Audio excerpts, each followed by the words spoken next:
बिस्मिल्लाहिर्रहमानिर्रहीम। अस्सलाम वालेकुम। अच्छा जी, हमने पिछली क्लास में डिस्कस किया था सेलुलर फाउंडेशन के बारे में, और उसमें मैंने बताया था कि कैसे cell are the basic building blocks of और उसमें मैंने ये भी बताया structural and functional unit of life कैसे हैं और वो कैसे रोल प्ले करते हैं हमारी लाइफ में। आज हम बात करेंगे केमिकल फाउंडेशन ऑफ बायोकेमिस्ट्री से।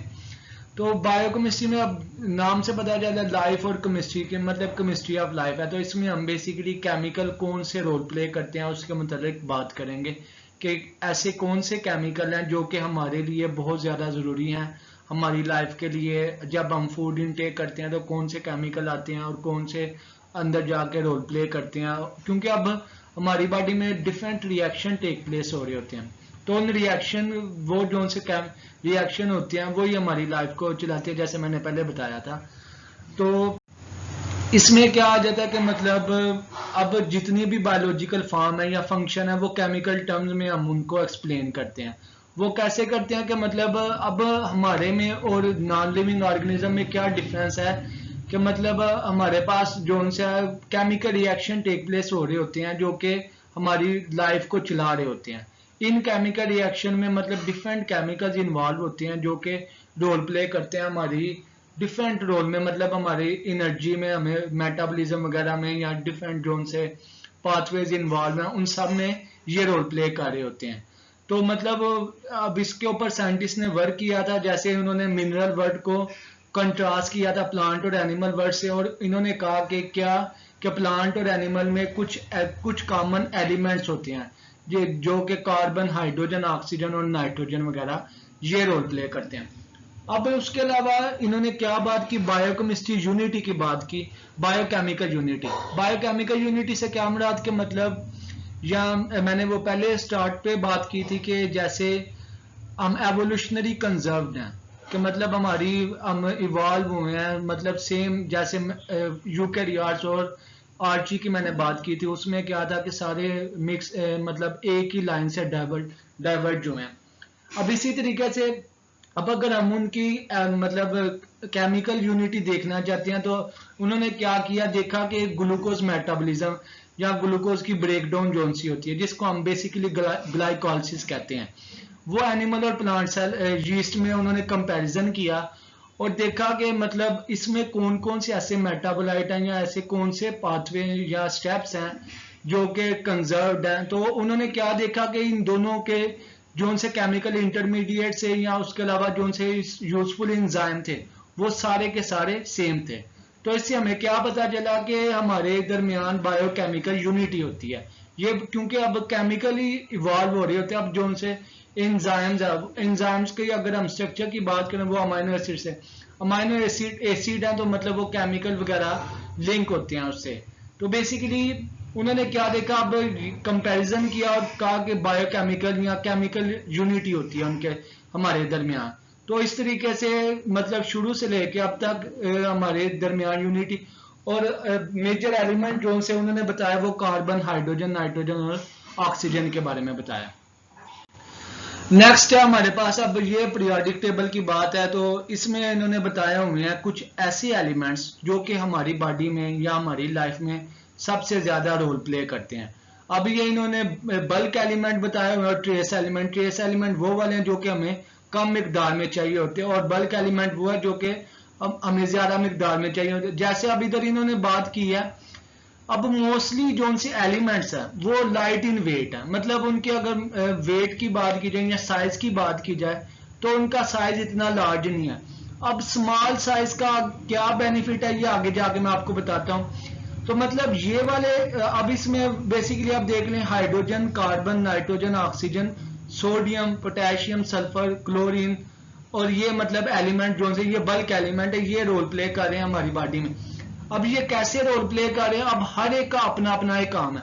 लाइक एग्जांपल मैं देता हूं कि सोडियम है, सोडियम और क्लोरीन की बात करता हूं। सोडियम और क्लोरीन की क्या बात है कि मतलब नर्व इंपल्स जब जनरेट होनी हो, जब न्यूरॉन ने अपना मैसेज मतलब ब्रेन तक मैसेज आना हो तो नर्व इंपल्स एक जनरेट होती है जो कि एक मैसेज को किसी मतलब ब्रेन के हिस्से तक लेकर जाती है। तो उधर एक एक्शन पोटेंशियल जनरेट होता है। एक्शन पोटेंशियल में क्या होता है कि ये सोडियम क्लोराइड की जोन सी है ना एक्सचेंज होती है, तो ये बेसिकली क्या कर देते हैं, उससे उसकी परमेबिलिटी चेंज होती है। ये बिल्कुल सिंपल सी एग्जांपल। उसके अलावा हमारी बॉडी में डिफरेंट तरह के मतलब ऑक्सीडेशन रिडक्शन रिएक्शन हो रहे होते हैं, तो ये एलिमेंट उसमें भी रोल प्ले करते हैं। लाइक हमारे पास मतलब कंबस्शन वगैरह हो रही होती है, जब हम फॉर एग्जांपल खाना खाते हैं, कोई मीट वगैरह खाया, तो उससे क्या हुई, हमारी मतलब बॉडी में एनर्जी तो जनरेट हुई, उसके बाद हमारी बॉडी में बाय प्रोडक्ट हीट भी जनरेट होता है। तो ये मतलब ये केमिकल रिएक्शन टेक प्लेस हो रहे होते हैं जो कि हमारी बॉडी में रोल प्ले करते हैं। और ट्रेस एलिमेंट्स वो वाले हैं जो कि कम रोल प्ले करते हैं, मतलब इनका रोल होता है लेकिन ये रेगुलेटरी रोल प्ले करते हैं। लाइक हमारे सिर्फ मैक्रो मॉलिक्यूल की हमें जरूरत नहीं होती, माइक्रो मॉलिक्यूल की भी जरूरत होती है। लाइक अब अगर हमारी डाइट में मिनरल कम हो जाए या उसके अलावा विटामिन वगैरह कम हो जाए, तो वो डिफरेंट डिजीजेस की तरफ मूव कर जाते हैं। जैसे हमारी आई में विटामिन ए होता है, तो अगर उसकी डेफिशिएंसी हो जाए तो वो डिफरेंट ब्लाइंडनेस इश्यूज काज करती है। तो मतलब ये मैं कहना चाह रहा हूँ कि ये कैसे रोल प्ले करती है, जो कि एलिमेंट्स है ये बहुत ज्यादा रोल प्ले करते हैं एनिमल लाइफ में और हेल्थ में। अब उसके बाद क्या कि अब मैं अगर बात करूं तो कार्बन जोन है ना, कार्बन की सबसे ज्यादा वर्सेटिलिटी है। वर्सेटिलिटी से क्या मुराद, क्योंकि कार्बन का साइज मतलब अगर एटॉमिक नंबर की बात की जाए या साइज की बात की जाए तो ये बहुत स्मॉल है। और ये हमारी मतलब जितने भी अब हमारे पास हमारी बॉडी में डिफरेंट, मैंने जैसे आगे बताया ऑक्सीडेशन रिडक्शन रिएक्शन हो रहे होते हैं, तो उन सब में कार्बन इन्वॉल्व होता है। कार्बन क्यों इन्वॉल्व होता है, तो इसका साइज बहुत स्मॉल है। और अब अगर इसके आउटरमोस्ट इलेक्ट्रॉन की बात की जाए तो इसमें मतलब 4 की कैपेसिटी होती है। तो ये बेसिकली सिंगल बॉन्ड भी बना लेता है, डबल बॉन्ड भी और ट्रिपल बॉन्ड भी। अब जैसे इधर इन्होंने बताया हुआ है कि मतलब कार्बन हाइड्रोजन के साथ भी रिएक्शन, ये हमारे पास सेलुलर रेस्पिरेशन में रोल प्ले करते हैं। कार्बन ऑक्सीजन ये मतलब इसमें सिंगल बॉन्ड भी आ जाता है, डबल बॉन्ड भी आ जाता है। उसके अलावा कार्बन की वर्सिटिलिटी है नाइट्रोजन के साथ, ये उसके साथ भी जैसे प्रोटीन की अगर मैं बात करूं तो वो बेसिकली अमाइड बॉन्ड बनता है, सी डबल बॉन्ड और NH, तो ये उसमें रोल प्ले करता है। उसके अलावा कार्बन हुड के साथ भी रिएक्शन कर सकता है, जिसको हम कैटिनेशन की प्रॉपर्टी कहते हैं। तो ये मतलब इथेन इथीन या इथाइन वगैरह में कन्वर्ट हो सकता है, सिंगल बॉन्ड डबल बॉन्ड या ट्रिपल बॉन्ड वगैरह बना सकता है। तो इसलिए हमारी बॉडी में जितने भी रिएक्शन हो रहे होते हैं, अब जितने भी ऑर्गेनिक कंपाउंड है, ऑर्गेनिक कंपाउंड हम वो वाले कहते हैं जो कि हाइड्रोकार्बन से मिलकर बने। हाइड्रोकार्बन में कार्बन हाइड्रोजन की बात होती है। तो मतलब ये कि कार्बन अब क्यों बहुत ज्यादा रोल प्ले कर रहा है, क्योंकि इसमें बहुत ज्यादा एबिलिटी है different chemical reaction take place करने की, और उसके अलावा कि ये डिफरेंट बॉन्ड्स वगैरह बना लेता है। अब उसके बाद क्या कि हमारे पास इधर इन्होंने ज्योमेट्री की बात की, ज्योमेट्री ऑफ कार्बन बॉन्डिंग। अब मैंने जैसे पीछे बताया कि कार्बन की जोन सी है, कार्बन या तो सिंगल बॉन्ड बनाता है या डबल बॉन्ड बनाता है या ट्रिपल बॉन्ड वगैरह बना लेता है। अब सिंगल बॉन्ड की बात की जाए तो सिंगल बॉन्ड में अब हमारे पास एक तरह का बॉन्ड होता है जिसको हम कहते हैं sigma bond. Sigma bond basically क्या करता है कि उसकी मतलब एक इंटरेक्शन होती है, सिर्फ एक line joining the two nuclear, इसको हम सिग्मा बॉन्ड कहते हैं। तो इसमें बेसिकली क्या कि फ्री रोटेशन होती है। अब जैसे मैंने अभी इधर बताया, क्योंकि इसमें सिंगल बॉन्ड है वो सिग्मा बॉन्ड है, तो इसकी फ्री रोटेशन होती है। फ्री रोटेशन की वजह से ये अपना एंगल चेंज कर लेता है। तो मतलब इसका अगर मैं सिंगल बॉन्ड में एंगल की बात करूं तो इधर इन्होंने बताया हुआ 109.5, मतलब ये जोन सा है ये टेट्राहेड्रल ज्योमेट्री वगैरह बनाता है और इस तरीके से रोल प्ले करता है। जैसे अब इधर इन्होंने बताया हुआ है कि ये फ्री रोटेशन रोटेट कर सकता है, क्योंकि इसको कोई कंस्ट्रिक्शन नहीं है, कोई मतलब इसको कोई रोक नहीं रहा। लेकिन अगर हम कंपैरिजन करें इसका डबल बॉन्ड के साथ, जैसे ये इधर इन्होंने बताया हुआ है कार्बन के दरमियान डबल बॉन्ड है, तो अब ये इतनी फ्री रोटेशन नहीं कर सकता। अब इसके दरमियान एक तो और तरह का बॉन्ड आ गया जिसको हम कहते हैं पाई बॉन्ड, वो उसको क्या कर रहा है अप और अप, मतलब ये जो सा अब इसमें क्या था लीनियर था, वो क्या था अप एंड डाउन मतलब वो बॉन्ड होता है, तो जिसकी वजह से रोटेशन रुक जाती है। और इस मतलब इसमें अगर बॉन्ड एंगल की बात करें तो वो 120 का एंगल होता है, और ये टेट्राहेड्रल ज्योमेट्री में एग्जिस्ट नहीं करता। तो ये मतलब डिफरेंट तरह की बॉन्डिंग वगैरह की बात हुई है कि मतलब ज्योमेट्री इसकी चेंज होती रहती है या एंगल चेंज होते रहते हैं, तो ये उसके मतलब सारी बात है। अब उसके अलावा और क्या बात है कि मतलब हमारी मतलब इसमें फंक्शनल ग्रुप की बात है। फंक्शनल ग्रुप वो वाले हैं जो कि कोई भी केमिकल या फिजिकल प्रॉपर्टी इंपार्ट करते हैं किसी भी ऑर्गेनिक कंपाउंड को। लाइक फॉर एग्जांपल मतलब हमारे पास डिफरेंट तरह के फंक्शनल ग्रुप हैं जो कि डिफरेंट केमिकल रिएक्शन में इन्वॉल्व होते हैं। लाइक हमारी बॉडी में कार्बन कंटेनिंग कंपाउंड्स होते हैं, अमाइड बॉन्ड बनता है, जब प्रोटीन का लिंकेज वगैरह हो तो उसमें अमाइड बॉन्ड होता है। उसके अलावा फास्फोराइल लिंकेज होता है, उसके अलावा एस्टर लिंकेज जो कि डीएनए में रोल प्ले करता है। तो इससे क्या कि डिफरेंट केमिकल प्रॉपर्टी इम्पार्ट मतलब उसने रिएक्टिविटी के ऊपर असर करता है और स्पेसिफिसिटी में रोल प्ले करता है। लाइक इधर इन्होंने बताया हुआ है कि मतलब ये सी डबल बॉन्ड हो और एच ये एल्डिहाइड ग्रुप को रिप्रेजेंट करता है। और अब अगर मतलब ये जो सा बॉन्ड है ये कार्बोनाइल बॉन्ड है, कार्बोनाइल, ये कार्बोनाइल ग्रुप की बड़ी रिएक्टिविटी होती है, ये आगे जाके केमिकल रिएक्शन में रोल प्ले करता है। उसी तरीके से जब दोनों तरफ आर ग्रुप होता है अल्काइल ग्रुप, मतलब हम अल्काइल ग्रुप में कोई भी आ सकता है, ethyl methyl methyl ethyl propyl, मतलब इस तरह के रिएक्शन कैरी आउट होते हैं। और ये मतलब इधर इन्होंने बात किया कार्बोक्सिल ग्रुप, ये मतलब कार्बोक्सिलिक एसिड है, ये हमारी बॉडी में रोल प्ले करते हैं, डिफरेंट तरह के केमिकल रिएक्शन में रोल प्ले करते हैं। और उसके अलावा डेरिवेटिव्स होते हैं, मतलब ये अल्कोहल है ROH, तो इसके मुतालिक भी इन्होंने बात किया कि ये कैसे रोल प्ले। अब different functional group different reactivity में इन्वॉल्व होते हैं, मतलब ये इनका सारा काम होता है रिएक्टिविटी।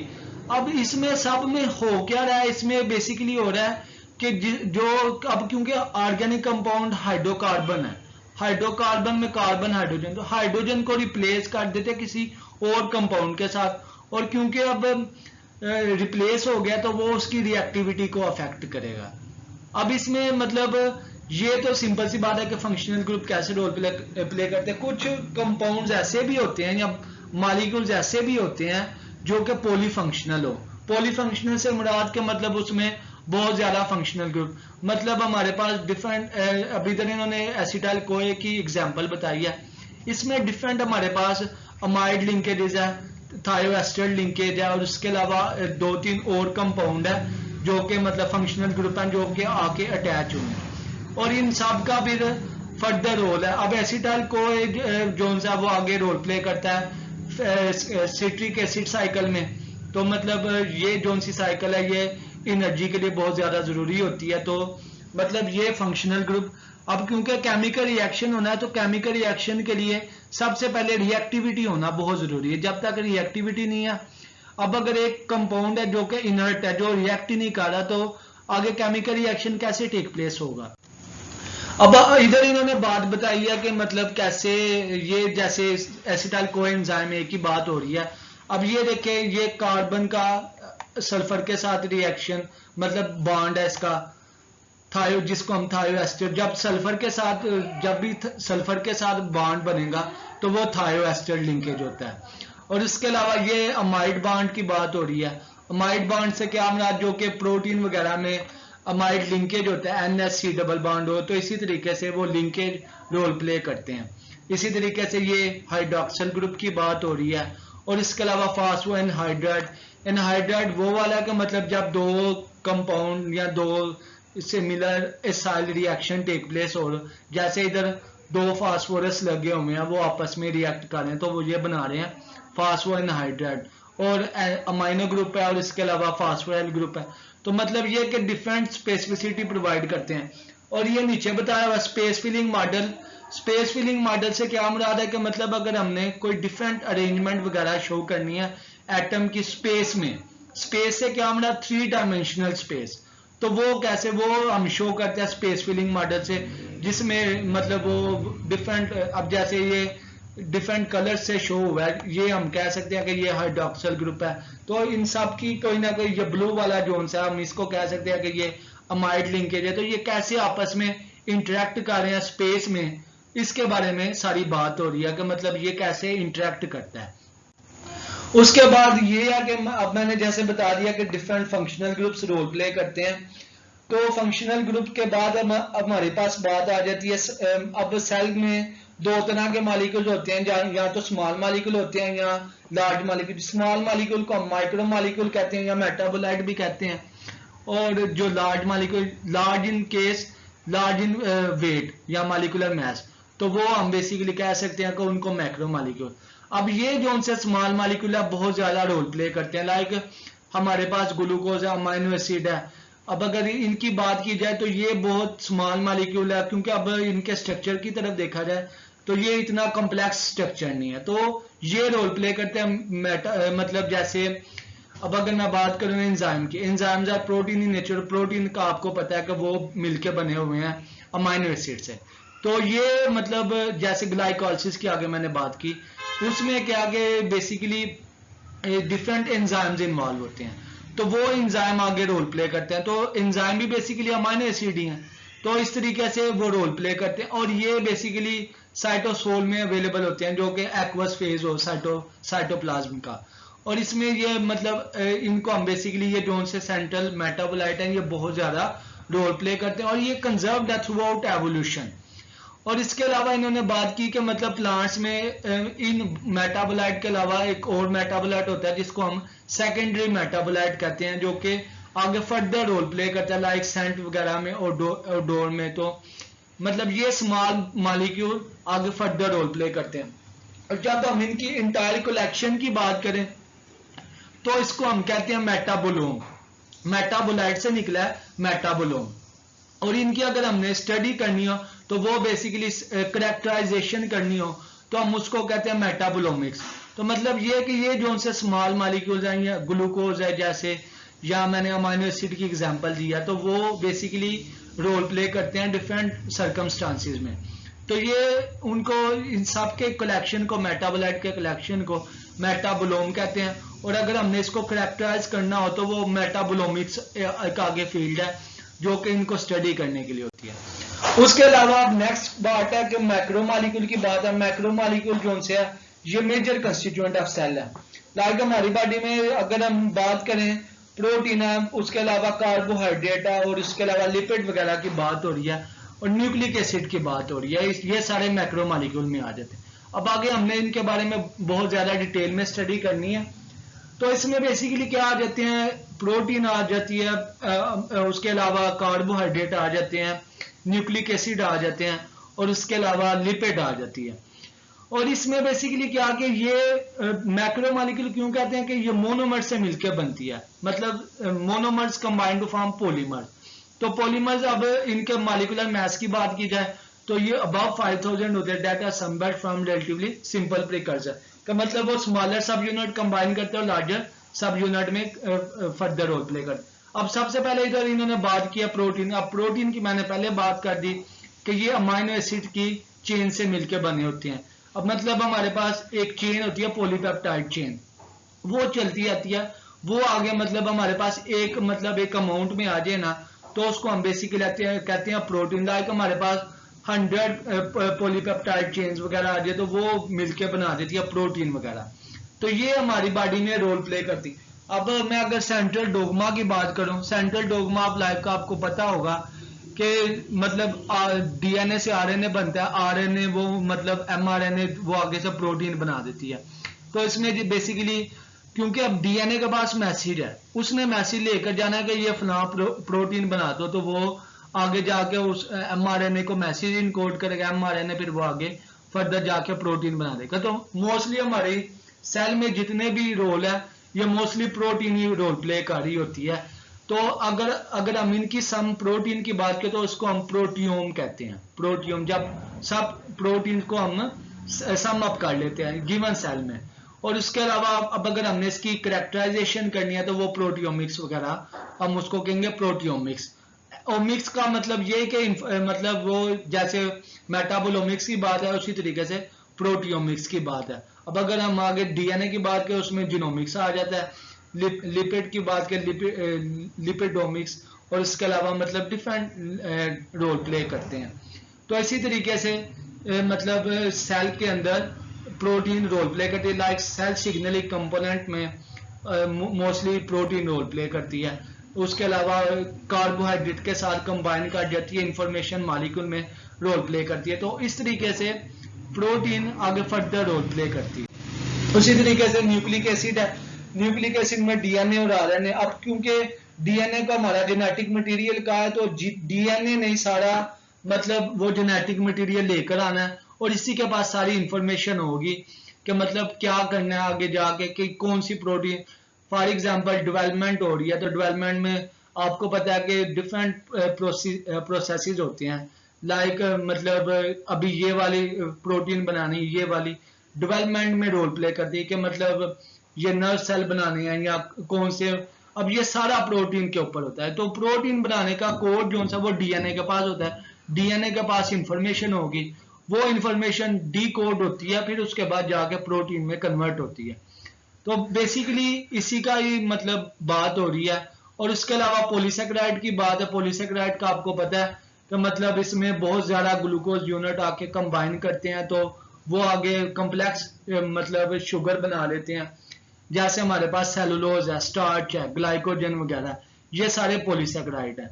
अब ग्लाइकोजन हमारी बॉडी में मतलब स्टोर होती है, लाइक ग्लूकोज को स्टोर करती है। और उसके अलावा स्टार्च की बात की जाए, स्टार्च भी प्लांट में बहुत ज्यादा रोल प्ले करती। सेलुलोज ये जो सी एक्स्ट्रा सेलुलर मैट्रिक्स बनाते हैं सेल के, तो इसी तरीके से ये बहुत ज्यादा रोल प्ले करते हैं। अब पॉलीसेकेराइड सिंपल शुगर से मिलकर बनी, लाइक ग्लूकोज से, और इस अगर हमने इसकी स्टडी करनी है तो हम इसको कहेंगे cells glycome. Last but not the least के मतलब लिपिड की बात है, लिपिड भी हमारी बॉडी में बहुत ज्यादा रोल प्ले करते हैं, लाइक हमें एनर्जी वगैरह प्रोवाइड करने के लिए लिपिड्स का भी बहुत ज्यादा रोल है। अब ये बेसिकली वाटर इनसॉल्युबल होते हैं, हाइड्रोफोबिक इन नेचर होते हैं, और मतलब क्योंकि हाइड्रोकार्बन बेसिकली कार्बन हाइड्रोजन, तो वो बेसिकली हाइड्रोफोबिक इन नेचर होते हैं। तो ये मतलब सारी स्ट्रक्चरल कंपोनेंट वगैरह बनाने के लिए, लाइक प्लाज्मा मेम्ब्रेन की बात करें तो उसमें लिपिड बाइलेयर होती है, वो रोल प्ले करती है। और उसके अलावा और भी बहुत से स्टोरेज के लिए यूज होती है, पिगमेंटेशन में या सिग्नलिंग में इसका रोल होता है। तो इसमें मतलब जब हम सारे लिपिड्स की स्टडी करें उसको हम कहेंगे लिपिडोम। और इसके अलावा लास्ट पे ये है कि मतलब मैक्रो मॉलिक्यूल की अगर हम बात करें तो ये इंफॉर्मेशन मॉलिक्यूल के लिए यूज होते हैं। इंफॉर्मेशन मॉलिक्यूल के लिए कैसे के मतलब जो कि इंफॉर्मेशन पास ऑन करें, लाइक हमारे पास जैसे ग्लाइकोप्रोटीन है, ग्लाइको लिपिड है, उसके अलावा हमारे पास एक लैक्टिन है जो कि सरफेस ऑफ द प्रोटीन के ऊपर अवेलेबल होते हैं, वो आगे इंफॉर्मेशन को डिकोड करते हैं, इंफॉर्मेशन के लिए जरूरी होते हैं। अब आगे ये है कि मतलब दो तरह की बातें आ जाती हैं, दो तरह की टाइप्स आ जाते हैं 3D स्ट्रक्चर के मुतालिक। 3D स्ट्रक्चर में मतलब हम 3 डायमेंशनल स्ट्रक्चर देखना चाह रहे हैं किसी भी चीज का, मतलब प्रोटीन का हम फॉर एग्जांपल लेट्स सपोज देखना चाह रहे हैं, तो उसको हम दो तरीकों से डिस्क्राइब कर सकते हैं, या तो कॉन्फ़िगरेशन से या कन्फर्मेशन से। अब इन दोनों में डिफरेंस का पता होना आपको लाजमी। कॉन्फ़िगरेशन होती है कि मतलब arrangement of atom in space, और इसमें बेसिकली क्या होता है कि मतलब इसमें आ जाती है स्टीरियोकेमिस्ट्री। स्टीरियोकेमिस्ट्री क्या है कि मतलब उसकी 3 डायमेंशनल स्पेस डिफरेंट हो जाती है, और इसमें बेसिकली क्या कि केमिकल फार्मूला और मतलब केमिकल बॉन्ड तो सेम होते हैं, लेकिन उसकी कन्फिग्रेशन होता है मतलब अरेंजमेंट ऑफ एटम। मतलब अगर हमने स्पेस में अरेंजमेंट एटम की करनी है तो वो जो सी अरेंजमेंट होगी उसको हम बेसिकली कहेंगे कन्फिग्रेशन। और कन्फर्मेशन होती है कि मतलब ये मतलब इसको हम स्पेस में नहीं, हम अगर फॉर एग्जांपल देखना चाह रहे हैं, अब इसमें कन्फिग्रेशन में क्या बात है, इसमें कन्फिग्रेशन में बात यह है कि इसमें 2 कंडीशन नेसेसरी है। कौन सी कंडीशन नेसेसरी? सबसे पहले इसमें डबल बॉन्ड होना चाहिए। मतलब इसमें कन्फिग्रेशन उधर होगी कि जिधर रिस्ट्रिक्शन वगैरह होगी, कि मतलब अब अगर हमने 3 डायमेंशनल स्पेस में देखना है तो वो बेसिकली कन्फिग्रेशन है। तो इसमें डबल बॉन्ड का होना बहुत जरूरी है क्योंकि उसमें फ्रीडम ऑफ रोटेशन कम होगी। और इसके अलावा एक और कंडीशन है कायरल सेंटर। कायरल सेंटर से क्या मुराद है कि मतलब एक कंपाउंड है, उसके साथ 4 डिफरेंट ग्रुप्स आके अटैच हो गए हैं। लाइक हमारे पास कार्बन है, कार्बन के साथ आके अटैच हो गया हाइड्रोजन, ऑक्सीजन मतलब हाइड्रोक्सिल ग्रुप, और उसके अलावा डिफरेंट फंक्शनल ग्रुप जो कि सिमिलर ना हो, उसको हम कहते हैं कायरल सेंटर। मतलब 4 डिफरेंट फंक्शनल, ये आगे मैं जाके बताता हूँ। इसको बेसिकली हम कहते हैं ज्योमेट्रिक आइसोमेरिज्म और सिस ट्रांस। मतलब हमारे पास 2 तरह की अरेंजमेंट आ जाती है, या तो सिस अरेंजमेंट आ जाती है जिसमें जो से functional group on the same side होते हैं, और ट्रांस आइसोमर्स में क्या होते हैं कि functional group on the opposite side चले जाते हैं। अब इधर इन्होंने फॉर एग्जांपल बात किया, अब मैलिक एसिड और फ्यूमेरिक एसिड, ये अगर हम इसकी बात करें तो ये इनमें ये आइसोमर्स हैं, लेकिन इनमें डिफरेंस क्या है कि ये दोनों, जैसे मैलिक एसिड है ये एक सिस एसिड है, का मतलब ये सिस फॉर्म में एग्जिस्ट करता है, और लास्ट पे फ्यूमेरिक एसिड है ये ट्रांस फॉर्म में। कैसे, मतलब ये देखें, ये सी डबल बॉन्ड OH है और ये दोनों ऑपोजिट हैं, लेकिन ये दोनों सेम। जब वो दोनों सेम होंगे तो तब हम उसको कहेंगे सिस, और जब वो डिफरेंट फॉर्म में होंगे तो तब हम उनको कहेंगे ट्रांस। अब हमारे पास जितने भी अरेंजमेंट आते हैं वो सारे सिस और ट्रांस अरेंजमेंट। अब हमारी बॉडी में भी, मतलब हम फॉर एग्जांपल ये ऑयल वगैरह जो सा यूज करते हैं वो उसमें आपने अक्सर देखा होगा कि वर्चुअली ट्रांस फ्री का मतलब अब क्योंकि आगे ये जो सी ट्रांस वाली होती है ना, ये हमारी बॉडी के लिए ज्यादा रोल प्ले नहीं करती, मतलब अच्छी नहीं होती ट्रांस फैटी एसिड जो सी है ना, ये मैंने एग्जांपल दिया। तो ये आपने भी देखा होगा कि मतलब ये different functional groups on the same side और डिफरेंट साइड पे आके अटैच होते हैं, तो ये सिस ट्रांस या ज्योमेट्रिक आइसोमेरिज्म का कॉन्सेप्ट। उसके अलावा क्या कि मतलब अब मैंने जैसे बता दिया उसके मुतालिक ज्योमेट्रिक आइसोमेरिज्म, उसके बाद हमारे पास एक चीज और आ जाती है जिसको हम कहते हैं कि स्टीरियो आइसोमर्स में कायरल सेंटर की बात। कायरल सेंटर में क्या है कि मतलब जब वो 4 डिफरेंट सब्स्टिट्यूएंट कार्बन एटम जो है जब 4 डिफरेंट सब्स्टिट्यूएंट से अटैच होगा, और उसके मतलब वो क्योंकि अब एसिमेट्रिक है, सिमेट्री नहीं है उनके दरमियान, तो हम उसको क्या कहेंगे, कायरल सेंटर कहेंगे। मतलब ये कायरल सेंटर, तो और जब वो कायरल सेंटर एक दूसरे के मिरर इमेजेस होंगे उनको हम कहेंगे इनैंशियोमर, ये आगे मैं जाके बताता हूँ। और जब वो मतलब pair of stereoisomer that are not mirror images of each other are called diastereoisomers. मतलब ये 2 तरह की अरेंजमेंट आ जाती है। अब मैंने जैसे बताया कि मतलब कार्बन के पास 4 डिफरेंट फंक्शनल ग्रुप्स आगे अटैच होंगे तो उसको हम कायरल सेंटर कहेंगे। कायरल सेंटर में वो वाले मतलब कंपाउंड जो कि मिरर इमेजेस हैं, मतलब एक दूसरे को अगर हम आमने सामने देखें तो वो एक दूसरे के जैसे जुड़वा भाई हैं, सिंपल सी एग्जांपल, ये मिरर इमेजेस। यहाँ आप फॉर एग्जांपल आप अपने आप को शीशे के सामने देख रहे हैं तो मतलब वो मिरर इमेजेस होंगी, और जो कि not that are not mirror images of each other are called diastereoisomers. अब 2 तरह की डिफरेंट कॉन्फ़िगरेशन की बात आ गई कि मतलब इन एंशियोमर, डायस्टीरियो आइसोमर और कायरल। अब इधर इन्होंने बात की है लाइक ये, अब जैसे ये इन्होंने बताया हुआ है कि कंपाउंड है, अब ये कार्बन है हमारे पास फॉर एग्जांपल, इसके पास 4 डिफरेंट फंक्शनल ग्रुप्स अटैच हैं, A, B, X and Y। तो मतलब ये क्या, अब अगर हम दूसरे कंपाउंड को, अब इन्होंने देखा कि वो मिरर में जाके देखा तो वो क्या हुए, एक दूसरे के मिरर इमेजेस, इसको हम क्या कहेंगे, इनएंशियोमर्स कहेंगे।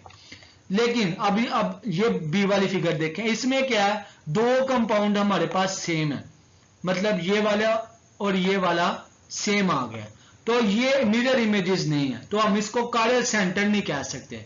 मतलब अब इसके पास 4 डिफरेंट फंक्शनल ग्रुप नहीं, ये कायरल सेंटर नहीं है, ये सिमेट्रिक है। अब इधर इन्होंने बताया हुआ कि जैसे ये है कि हमारे पास ये दोनों कंपाउंड और ये दोनों कंपाउंड, इन दोनों कंपाउंड की बात की जाए, ये फर्स्ट ये जो एरो शो कर रहे हैं ये दोनों एक दूसरे के मिरर इमेजेस हैं, इनको हम कह रहे हैं इनएंशियोमर्स। और ये दोनों जो से आपस में मिरर इमेजेस हैं ये भी इनएंशियोमर्स हैं। लेकिन अगर हम इन चारों का कंपैरिजन करें, इसका इसके साथ कंपैरिजन करें, जो कि क्योंकि ये images pair of stereoisomer that are not mirror images, क्योंकि अब ये मिरर इमेज नहीं है एक दूसरे के, तो इसलिए हम इनको क्या कहेंगे, इनको कहेंगे हम डायस्टीरियो आइसोमर। जैसे इधर इन्होंने बात की है CH2, मतलब इन्होंने ग्लिसरॉल्डिहाइड की बात की हुई है, ब्यूटेन की सॉरी बात की है। तो ये मिरर इमेजेस हैं एक दूसरे के। लेकिन जब वो पेयर को हमने कंपेयर किया तो वो दोनों एक दूसरे के मिरर इमेजेस नहीं थे, उसको हम क्या कहा, डायस्टीरियो आइसोमर्स।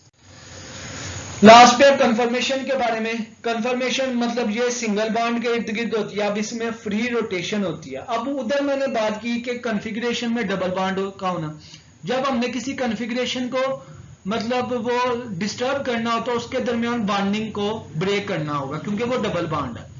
लेकिन इसमें क्योंकि सिंगल बॉन्ड है तो ये मतलब कोई भी एंगल ले सकते हैं, तो इसमें कोई भी ब्रेकेज नहीं होगी।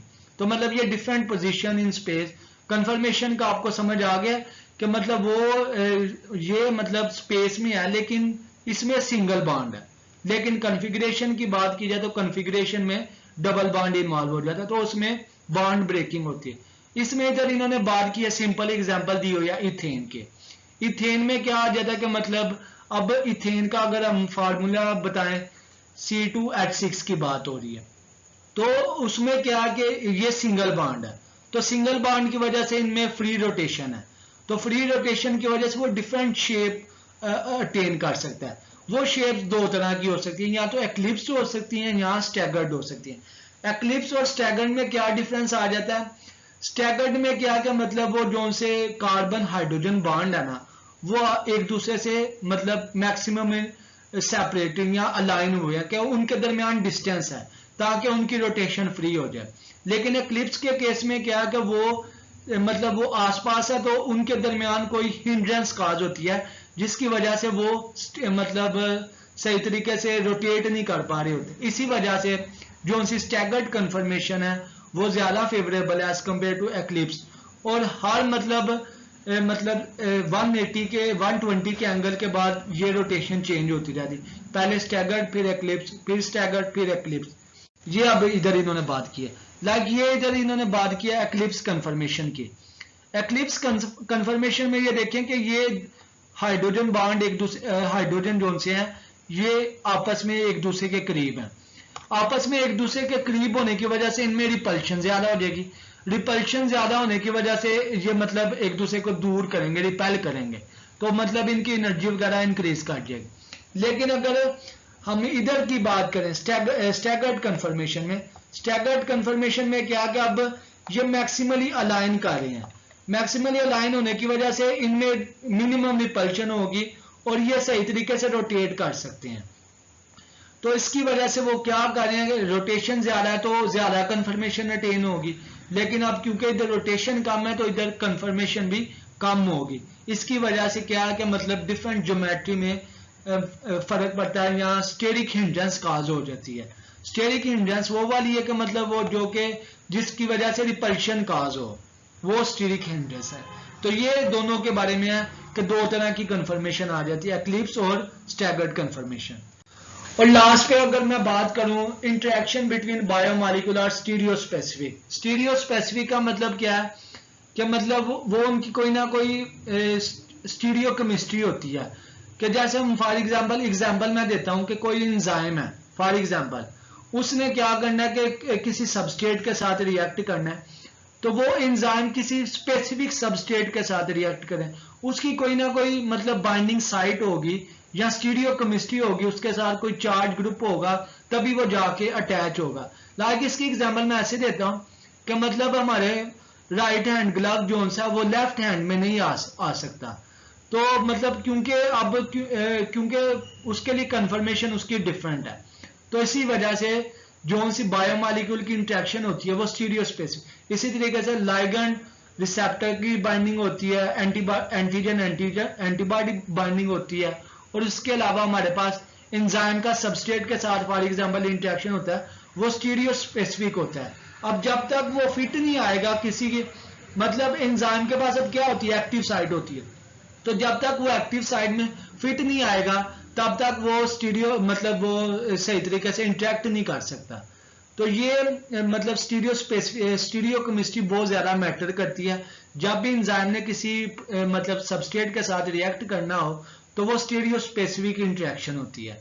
लाइक इधर इन्होंने बात किया फॉर एग्जांपल ये एक ग्लूकोज मॉलिक्यूल है, अब ये किसी एंजाइम की एक्टिव साइट में है, अब ये बिल्कुल फेवरेबल फॉर्म में है कि मतलब ये दरमियान में, अब अगर इसके एंगल की बात करें तो ये स्टीरियो स्पेसिफिकली फिट है, तो तभी वो जाके किसी इंजाइम के साथ जाके बाउंड हो रहा है। तो इसी तरीके से क्योंकि जब तक ये बाउंड नहीं होगा किसी इंजाइम के साथ, तो तब तक वो आगे मतलब प्रोडक्ट वगैरह नहीं हमें मिलेगा। तो इसलिए जो सी भी हमारी स्टीरियो स्पेसिफिसिटी है या स्टीरियो केमिस्ट्री है, वो बहुत ज़्यादा मैटर करती है।